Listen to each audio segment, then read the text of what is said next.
awal mulanya adanya pusar? Adanya pusar manusia itu kan awal mulanya itu kan, awal mula ceritanya kan Allah Ta'ala menjadikan Nabi Adam alaihissalam yang masih berwujud tanah manusia tapi terbuat dari tanah ya mas. Dia belum dikasih nyawa, tapi setelah itu sebelum dikasih nyawa itu iblis laknatullah itu kan disuruh, iblis dengan malaikat disuruh sama-sama sujud kepada Adam lihurmah, sujud yang bukan untuk ta'abud tapi untuk menghormati, penghormatan sebagai penghormatan kepada Nabi Adam alaihissalam. Karena Allah Ta'ala misinya adalah menjadikan Adam itu nantinya akan menjadi khalifah di muka bumi. Lah mereka dari golongan malaikat sama mau ikuti dengan perintah-perintah Allah, tapi sedangkan iblis malah membangkang, bahkan iblis itu meludahi pada tubuh Nabi Adam yang sudah terbentuk berupa manusia itu tadi, tapi kan belum ada nyawanya, itu diludahi oleh iblis. Kebetulan ludah itu pas berada dalam bentuk perutnya, akhirnya Allah Ta'ala suruh memerintahkan pada malaikat Jibril, potonglah bagian tubuh yang diludahi oleh iblis. Akhirnya setelah itu dipotong oleh malaikat Jibril, diirislah tanah yang kena ludahnya iblis tersebut, dibuang. Kemudian buangannya itu berubah menjadi anjing. Lah bekas daripada buangan tanah yang terkena ludahnya iblis itu akhirnya menjadi pusar. Itu awal mula kejadiannya pusar seperti itu. Makanya hewan yang termasuk dilaknat oleh hewan yang sangat-sangat disebut keharamannya itu memang disebut dalam Al-Quran itu ya anjing itu.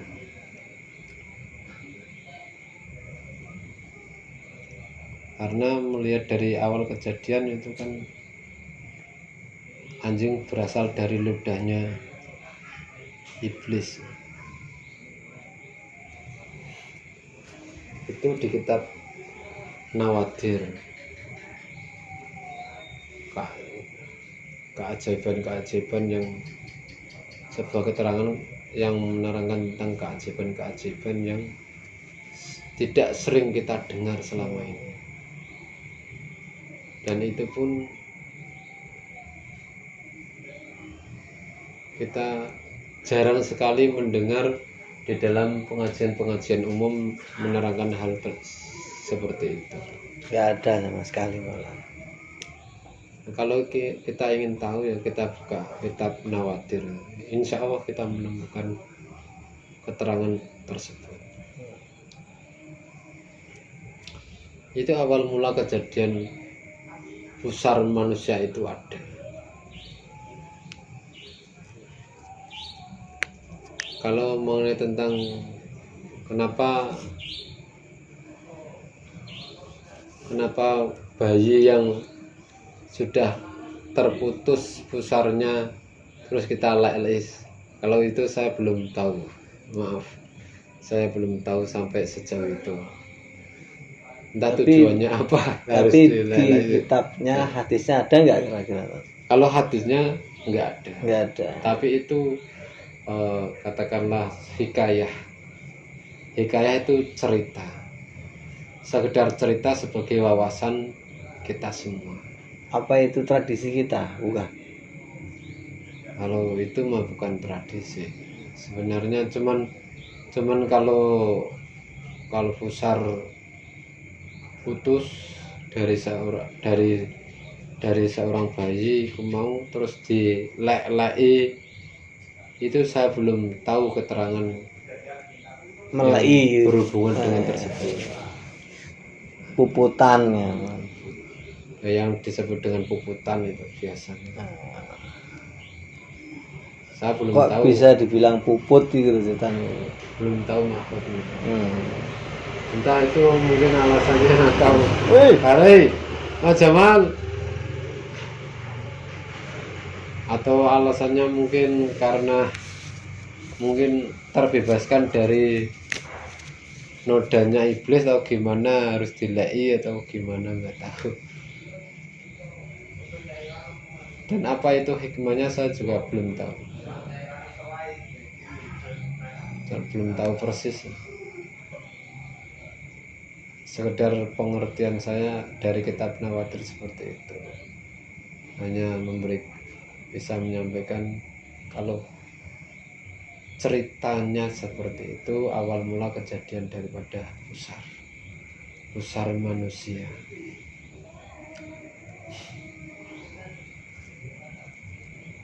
sebenarnya yang ada di dalam pusar itu gumpalan tanah atau daging? Itu kan masih tanah dulu. Nabi Adam itu masih berwujud tanah. Kita dewasa loh, bukan anak kecil loh. Maksudnya, kadang kan ada gumpalan seperti tanah. Tapi aku Iku. Ya, itu itu daging kotoran atau memang enggak, tanah? itu memang cara ibaratnya wujud kejadian kita itu kan memang asal mulanya dari tanah. Makanya kita bercampur, tubuh kita mengandung tanah, itu memang seperti itu. Itu adalah asal usul dari kita semua. Kadang ngesok ini metu ora. Iyalah. Biasa awake dhewe ngalami reget-reget itu kan ya mergo awake dhewe memang asal mula dari tanah, dan nantinya pun akan kembali ke tanah. Makanya kalau kita mengenal lebih jauh lagi, kita itu dari tanah dan akan kembali ke tanah. Kita nggak usah